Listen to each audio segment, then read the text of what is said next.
ഈശോമിശിഹായ്ക്ക് സ്തുതിയായിരിക്കട്ടെ. എന്റെ പേര് എൽസ്നിയ റോബിൻ. ഞാനിപ്പോൾ 6ാം ക്ലാസ്സിൽ പഠിക്കുന്നു. എല്ലാവർക്കും സുഖമാണെന്ന് കരുതുന്നു. ഇന്നത്തെ വീഡിയോയിൽ നാം കാണാൻ പോകുന്നത് റൂത്ത് 1-ാം പുസ്തകത്തിന്റെ ഫുൾ എക്സ്പ്ലനേഷൻ ആയിരിക്കും. അതിനു മുൻപ് റൂത്ത് വിശുദ്ധ ഗ്രന്ഥത്തിൽ എത്രാമത്തെ പുസ്തകമാണെന്ന് അറിയാമോ? 8ാമത്തെ പുസ്തകമാണ്. റൂത്ത് വിശുദ്ധ ഗ്രന്ഥത്തിൽ 8ാമത്തെ പുസ്തകമാണ്. അപ്പൊ നമുക്ക് എക്സ്പ്ലനേഷനിലേക്ക് കടക്കാം.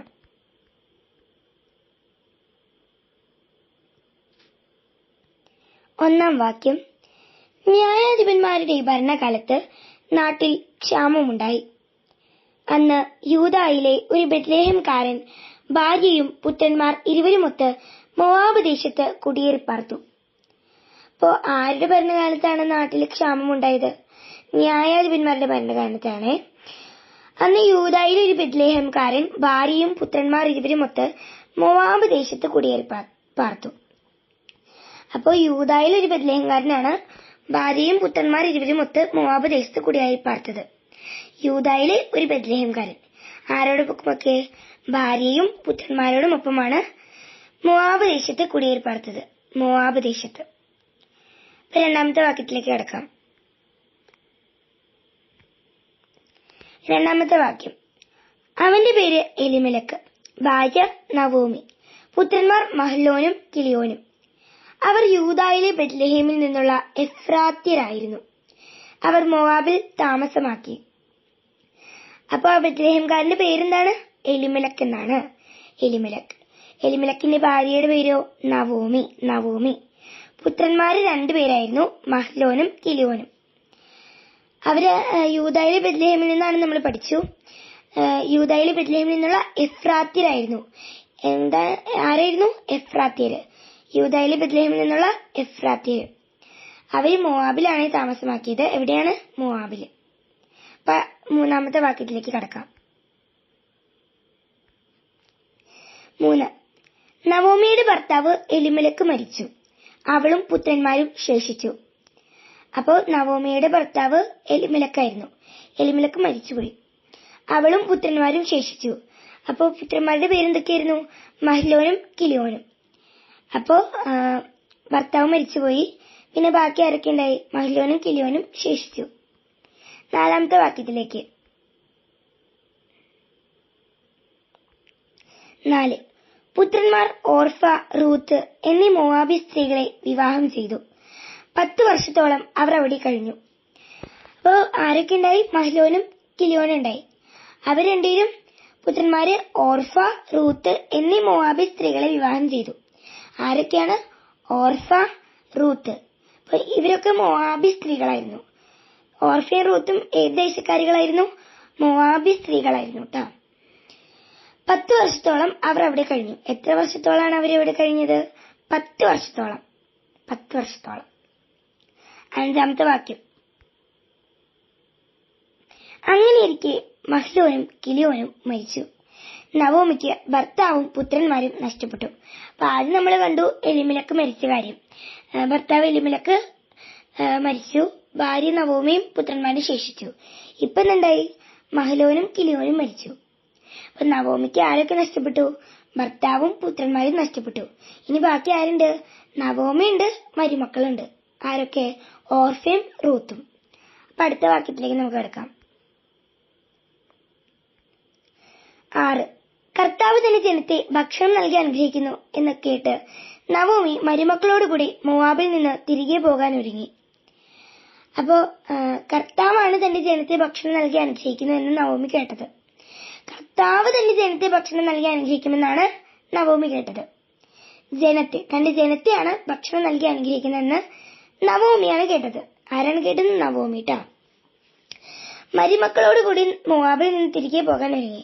നവോമി ആരോടൊപ്പമാണ് മോവാബിൽ നിന്ന് തിരികെ പോകാൻ ഒരുങ്ങിയത്? മരുമക്കളോടൊപ്പം മോവാബിൽ നിന്ന് തിരികെ പോകാനാണ് ഒരുങ്ങിയത്. 7ാമത്തെ വാക്യം: അവൾ താമസിച്ചിരുന്ന സ്ഥലത്തു നിന്ന് മരുമക്കളോടുകൂടി പുറപ്പെട്ട് യൂദായിലേക്കുള്ള വഴിയിലെത്തി.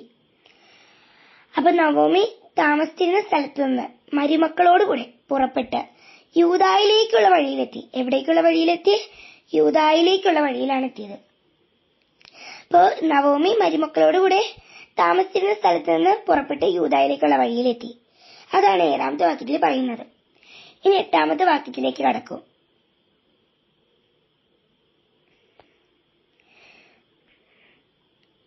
അപ്പോൾ നവോമി മരുമക്കളോട് പറഞ്ഞു, നിങ്ങൾ മാതൃഭവനങ്ങളിലേക്ക് മടങ്ങിപ്പോകുവിൻ. മരിച്ചവരോടും എന്നോടും നിങ്ങൾ കരുണ കാണിച്ചു, കർത്താവ് നിങ്ങളോടും കരുണ കാണിക്കട്ടെ. നവോമി മരുമക്കളോട് പറഞ്ഞത് എന്താണ്? മാതൃഭവനങ്ങളിലേക്ക് മടങ്ങിപ്പോവാനാണ്. നമ്മൾ സാധാരണ കേട്ടിരിക്കുന്നത് പിതൃഭവനങ്ങൾ എന്നാണ്. ഇതിൽ പറയുന്നത് മാതൃഭവനങ്ങൾ എന്നാണ്. എന്താണ് മാതൃഭവനങ്ങൾ? മരുമക്കള് ആരോടൊക്കെ കരുണ കാണിച്ചു എന്നാണ് നവോമി പറയുന്നത്? മരിച്ചവരോടും നവോമിയോടും, മരിച്ചവരോടും എന്നോടും എന്നാണ് പറയുന്നത്. കർത്താവ് നിങ്ങളോടും കരുണ കാണിക്കട്ടെ. അപ്പോൾ നവോമി ആശംസിക്കുകയാണ്, കർത്താവ് നിങ്ങളോടും കരുണ കാണിക്കട്ടെ. മാതൃഭവനിലേക്ക് മടങ്ങിപ്പോകുവിൻ, മരിച്ചവരോടും എന്നോടും നിങ്ങൾ കരുണ കാണിച്ചു, കർത്താവ് നിങ്ങളോടും കരുണ കാണിക്കട്ടെ എന്ന് ആശംസിക്കുകയാണ് അവിടെ. അപ്പൊ നമുക്ക് 9ാമത്തെ വാക്യം എന്താണെന്ന് നോക്കാം.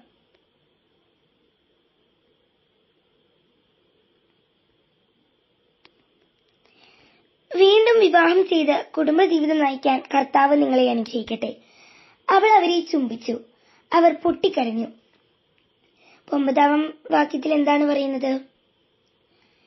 നവോമി അവരെ ആശംസിച്ചു, കർത്താവ് നിങ്ങളോടും കരുണ കാണിക്കട്ടെ. എന്തുകൊണ്ടാണ്? നിങ്ങൾ മരിച്ചവരോടും എന്നോടും കരുണ കാണിച്ചു, അതുകൊണ്ട് കർത്താവ് നിങ്ങളോടും കരുണ കാണിക്കട്ടെ എന്ന് ആശംസിച്ചിട്ടാണ് 8ാമത്തെ വാക്യം കഴിയുന്നത്. അപ്പൊ 9ാമത്തെ വാക്യത്തിൽ എന്താണ് പറയുന്നത്? വീണ്ടും ആശംസിക്കുകയാണ്, വീണ്ടും വിവാഹം ചെയ്ത് കുടുംബജീവിതം നയിക്കാൻ കർത്താവ് നിങ്ങളെ അനുഗ്രഹിക്കട്ടെ. അപ്പൊ ഒന്നുകൂടി വിവാഹം ചെയ്തിട്ട് കുടുംബജീവിതം നയിക്കാനായിട്ട് കർത്താവ് നിങ്ങളെ അനുഗ്രഹിക്കട്ടെ. അപ്പൊ കർത്താവ് നിങ്ങളോട് കരുണ കാണിക്കട്ടെ. വീണ്ടും വിവാഹം ചെയ്ത് കുടുംബജീവിതം നയിക്കാൻ കർത്താവ് നിങ്ങളെ അനുഗ്രഹിക്കട്ടെ. നവോമി അവരെ ചുംബിച്ചു, അവർ പൊട്ടിക്കരഞ്ഞു. ആരാണ് പൊട്ടിക്കരഞ്ഞത്? ഓർഫയും റൂത്തും. ആരാണ് മരുമക്കളെ ചുംബിച്ചത്? നവോമി. അപ്പൊ 10ാമത്തെ വാക്യത്തിലേക്ക് കടക്കാം.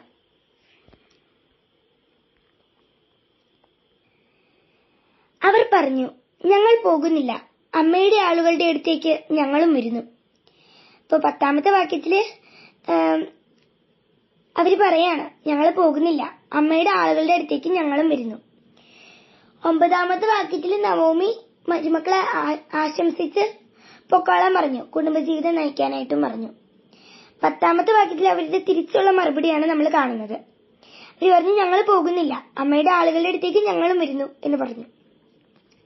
11ാമത്തെ വാക്യത്തിലേക്ക് നമുക്ക് കടക്കാം. എന്നാൽ നവോമി പറഞ്ഞു, എന്റെ മക്കളെ, നിങ്ങൾ തിരിച്ചു പോകുവിൻ. എന്തിന് എന്നോടുകൂടി വരുന്നു?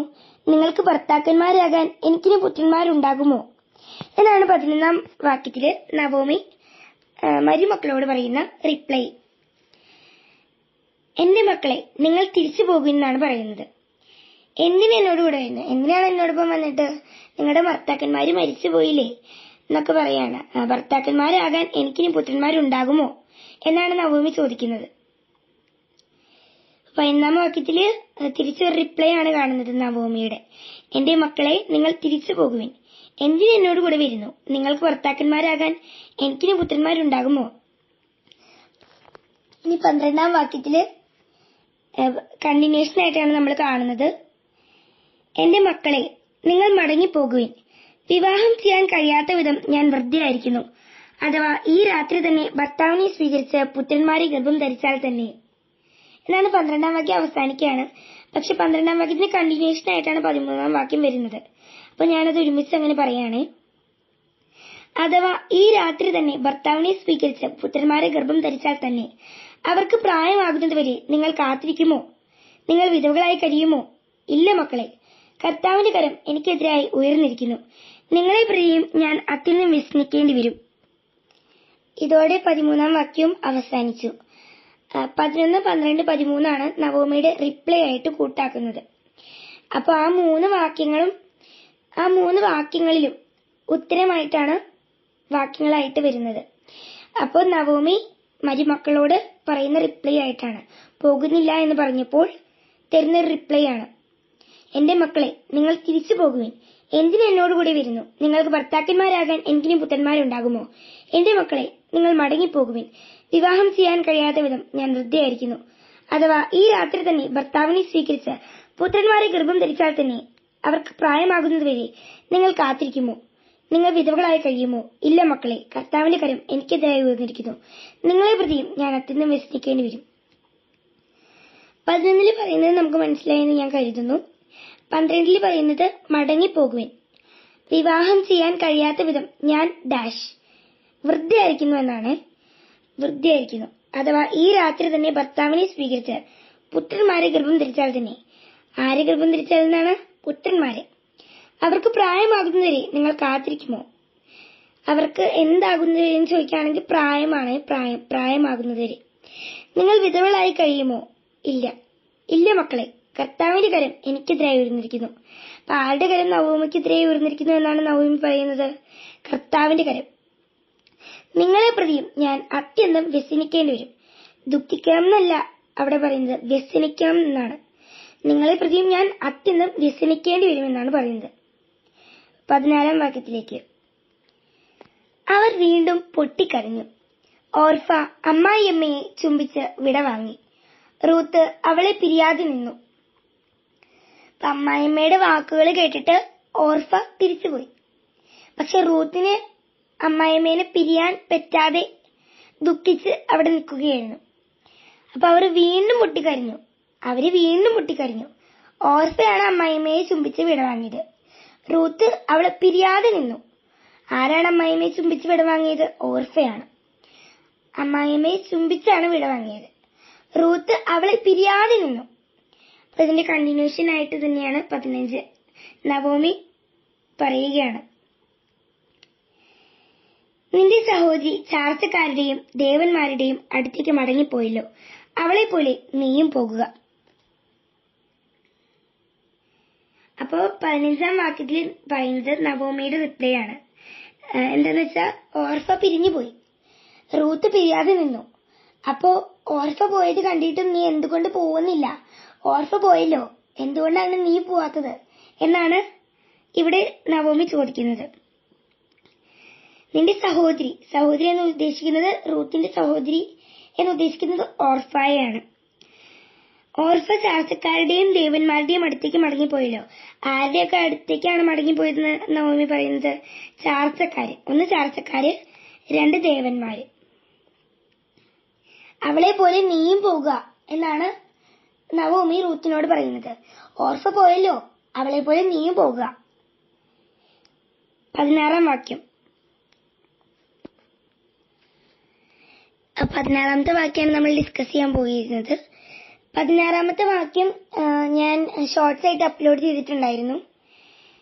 ആ വാക്യം കുറച്ച് ഇമ്പോർട്ടന്റ് ആണ്. എന്താണെന്ന് വെച്ചാൽ റൂത്ത് തന്റെ ഭർത്താവ് മരിച്ചിട്ടും അമ്മായിയമ്മയോട് കൂടി പോരാനുള്ള മനസ്സ് പ്രകടമാക്കിയതിനെ സൂചിപ്പിക്കുന്നതാണ് ഈ വാക്യം. അപ്പൊ ആ വാക്യം നമ്മൾ ബൈഹാർട്ടാക്കാൻ ശ്രമിക്കാം. 16 വാക്യമാണ്. 17 കണ്ടിന്യൂഷൻ തന്നെയാണ്. 16 ഇമ്പോർട്ടന്റ് ആയിട്ട് വാക്യങ്ങളായിട്ടുള്ളത്. 17 പഠിക്കേണ്ടത് തന്നെയാണ്. അപ്പൊ നമുക്ക് നോക്കാം. റൂത്ത് പറഞ്ഞു, അമ്മയെ ഉപേക്ഷിക്കാനോ കൂടെ പോരാതിരിക്കാനോ എന്നോട് പറയരുത്. അമ്മ പോകുന്നിടത്ത് ഞാനും വരും, വസിക്കുന്നിടത്ത് ഞാനും വസിക്കും. അമ്മയുടെ ചാർച്ചക്കാർ എന്റെ ചാർച്ചക്കാരും അമ്മയുടെ ദൈവം എന്റെ ദൈവവുമായിരിക്കും. അമ്മ മരിക്കുന്നിടത്ത് ഞാനും മരിച്ചടക്കപ്പെടും. മരണം തന്നെ എന്നെ അമ്മയിൽ നിന്ന് വേർപ്പെടുത്തിയാൽ കർത്താവ് എന്ത് ശിക്ഷയും എനിക്ക് നൽകിക്കൊള്ളട്ടെ. 16 വാക്യം അമ്മയുടെ ദൈവം എന്റെ ദൈവവുമായിരിക്കും വരെയാണ്. 17 കണ്ടിന്യൂഷൻ ആയിട്ടാണ് അമ്മ മരിക്കുന്നിടത്ത് ഞാനും മരിച്ചടക്കപ്പെടും മുതൽ തുടങ്ങുന്നത്. 16 വാക്യം 17 വാക്യം മാക്സിമം ബൈഹാർട്ടാക്കാൻ നമുക്ക് ശ്രമിക്കാം. അപ്പൊ ഇതിൽ നിന്ന് ഏകദേശം മനസ്സിലായെന്ന് കരുതുന്നു. അപ്പൊ നമുക്ക് ഇനി 18 വാക്യത്തിലേക്ക് കടക്കാം. അവൾ തന്നോടുകൂടെ പോരാൻ ഉറച്ചു എന്ന് കണ്ട് നവോമി അവളെ നിർബന്ധിച്ചില്ല. അപ്പൊ റൂത്ത് ഇങ്ങനെ മറുപടിയായിട്ട് മനസ്സുറച്ച് ഇങ്ങനെ പറഞ്ഞു. ആ സമയത്ത് നവോമിക്ക് മനസ്സിലായി അവള് റൂത്ത് തന്റെ ഒപ്പം പോരാൻ ഉറച്ചു നിൽക്കുകയാണ് എന്ന് കണ്ട് നവോമി അവളെ നിർബന്ധിച്ചില്ല പോകാനായിട്ട്. അപ്പൊ 19ാമത്തെ വാക്യത്തിൽ എന്താണ് പറയുന്നത് നമുക്ക് നോക്കാം. അവർ ബെത്ലഹേമിലെത്തി. പട്ടണം മുഴുവൻ അവരെ കണ്ട് വിസ്മയിച്ചു. ഇത് നവോമിയോ എന്ന് സ്ത്രീകൾ പരസ്പരം ചോദിച്ചു. നവോമിയും റൂത്തും ബെത്ലഹേമിലെത്തി. പട്ടണം മുഴുവൻ അവരെ കണ്ട് വിസ്മയിച്ചു. പട്ടണം മുഴുവനുള്ള ആൾക്കാരൊക്കെ നവോമിയെയും റൂത്തിനെയും കണ്ടിട്ട് വിസ്മയിച്ചു. ഇത് നവോമിയോ എന്നാണ് സ്ത്രീകൾ പരസ്പരം ചോദിച്ചത്. സ്ത്രീകൾ തമ്മിൽ ചോദിച്ചത് എന്ത് എന്നുള്ള ചോദ്യം വരികയാണെങ്കിൽ ഇത് നവോമിയോ എന്ന് മാത്രമേ ചോദിച്ചിട്ടുള്ളൂ, വേറൊന്നും ചോദിച്ചിട്ടില്ല. അപ്പൊ അത് ശ്രദ്ധിക്കുക. 20ാമത്തെ വാക്യം. അവൾ പറഞ്ഞു, എന്നെ നവോമി എന്നല്ല മാറ എന്നാണ് വിളിക്കേണ്ടത്. സർവശക്തൻ എന്നോട് വളരെ കഠിനമായിട്ടാണ് പ്രവർത്തിച്ചത്.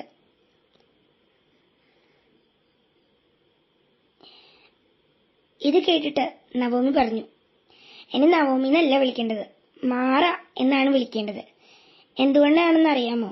നവോമി എന്നതിന്റെ അർത്ഥം സന്തുഷ്ട എന്നൊക്കെയാണ്. മാറ ദുഃഖിത എന്നൊരർത്ഥമാണ് വരുന്നത്. അതുകൊണ്ട് തന്നെ നവോമി സന്തുഷ്ടിയായിട്ടാണ് പോയത്. തിരിച്ചു വന്നപ്പോൾ ഒന്നുമില്ലാതെ വരേണ്ട ഒരു അവസ്ഥ വന്നു. അതുകൊണ്ടാണ് നവോമി എന്ന് വിളിക്കരുത്, മാറ എന്ന് വിളിക്കണം എന്ന് നവോമി ആ സ്ത്രീകളോട് പറയുന്നത്. സർവശക്തൻ എന്നോട് വളരെ കഠിനമായിട്ടാണ് പ്രവർത്തിച്ചതെന്ന് പറഞ്ഞിരിക്കുന്നത്. ദൈവമോ കർത്താവോ അല്ല, സർവശക്തനാണ് വളരെ കഠിനമായിട്ട് പ്രവർത്തിച്ചത്. ബൈബിളിലെ അതേ വാക്യമാണ് ലോഗോസ് പരീക്ഷയ്ക്ക് ചോദിക്കുന്നത്. ഓപ്ഷൻസ് കൺഫ്യൂസിംഗ് ആയിരിക്കും. അതുകൊണ്ട് തന്നെ ഈ വാക്കുകൾ നമ്മൾ പഠിച്ചു വെക്കണം. ഇന്ന വാക്യത്തില് ഇന്ന വാക്കാണ് ഉപയോഗിച്ചിരിക്കുന്നത് എന്ന രീതിയിൽ. ഇപ്പോ ഈ വാക്കിൽ സർവശക്തൻ വന്നു. ഇനിയിപ്പോ വേറൊരു അധ്യായം പഠിക്കുകയാണെങ്കിൽ അതിൽ കർത്താവായിരിക്കും. അതുകൊണ്ട് പഠിച്ചു പോകുമ്പോൾ അത് കറക്റ്റ് ചെയ്ത് പോകണം. സർവശക്തൻ എന്നോട് വളരെ കഠിനമായിട്ടാണ് പ്രവർത്തിച്ചത്. 21ാമത്തെ വാക്യം. എല്ലാം തികഞ്ഞവളായി ഞാൻ ഇവിടെ നിന്ന് പോയി. ഒന്നും ഇല്ലാത്തവളായി കർത്താവിനെ തിരിച്ചയച്ചു. കർത്താവ് എന്നെ ഞെരുക്കുകയും സർവശക്തൻ എനിക്ക് ആപത്ത് വരുത്തുകയും ചെയ്യുമ്പോൾ എന്തിനെന്നെ നവോമി എന്ന് വിളിക്കുന്നു? ഞാൻ പറഞ്ഞതുപോലെ 20ാം വാക്യത്തിൽ സർവശക്തൻ എന്ന് പറഞ്ഞ് നിർത്തിയതേ ഉള്ളൂ. 21ാം വാക്യത്തിൽ ഒന്നുമില്ലാത്തവളായി കർത്താവ് എന്നെ തിരിച്ചയച്ചു എന്നാണ് പറയുന്നത്. കർത്താവിന്റെ കാര്യമാണ് അവിടെ വരുന്നത്. 20ാമത്തെ വാക്യത്തിൽ സർവശക്തൻ, 21ൽ കർത്താവും വരുന്നുണ്ട്, സർവശക്തനും വരുന്നുണ്ട്. ഒന്നുമില്ലാത്തവളായി കർത്താവിനെ തിരിച്ചയച്ചു. കർത്താവിനെ ഞെരുക്കുകയും സർവശക്തൻ എനിക്ക് ആപത്ത് വരുത്തുകയും ചെയ്യുമ്പോൾ എന്തിനെന്നെ നവോമി എന്ന് വിളിക്കുന്നു?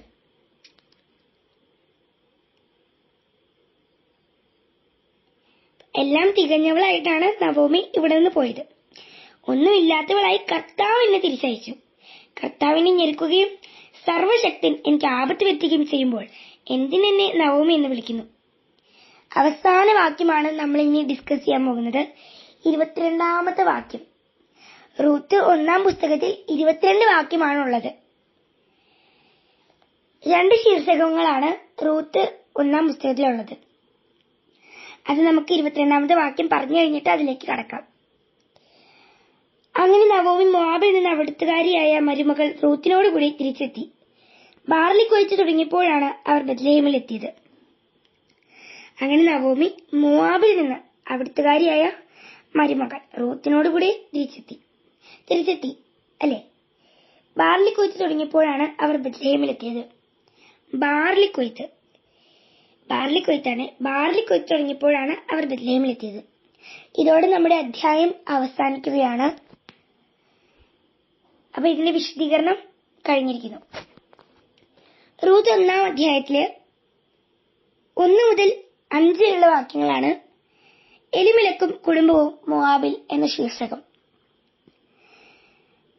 2-ാം ശീർഷകം നവോമിയും റൂത്തും ബെത്ലഹേമിലേക്ക്. ആ ശീർഷകം 6 മുതൽ 22 വരെയുള്ള വാക്യങ്ങളാണ്. 1-ാമത്തെ അധ്യായത്തിൽ ടോട്ടൽ 22 വാക്യങ്ങളാണ്. 1 മുതൽ 5 വരെ ആദ്യത്തെ ശീർഷകമായ എലിമെലക്കും കുടുംബവും മോവാബിൽ. രണ്ടാമത്തെ ശീർഷകം നവോമിയും റൂത്തും ബെത്ലഹേമിലേക്ക്. 6 മുതൽ 22 വരെ. ഞാൻ വീഡിയോയുടെ തുടക്കത്തിൽ സൂചിപ്പിച്ചതുപോലെ റൂത്തിന്റെ പുസ്തകം വിശുദ്ധ ഗ്രന്ഥത്തിൽ 8ാമത്തെ പുസ്തകമാണ്. ഉൽപ്പത്തി, പുറപ്പാട്, ലേവ്യർ, സംഖ്യ, നിയമാവർത്തനം, ജോഷുവ, ന്യായാധിപന്മാർ, റൂത്ത്. അങ്ങനെ 8ാമത്തെ പുസ്തകമായ റൂത്താണ് നമുക്ക് ലോഗോസ് കിസ് 2026 പഠിക്കാനായി നൽകപ്പെട്ടിരിക്കുന്നത്.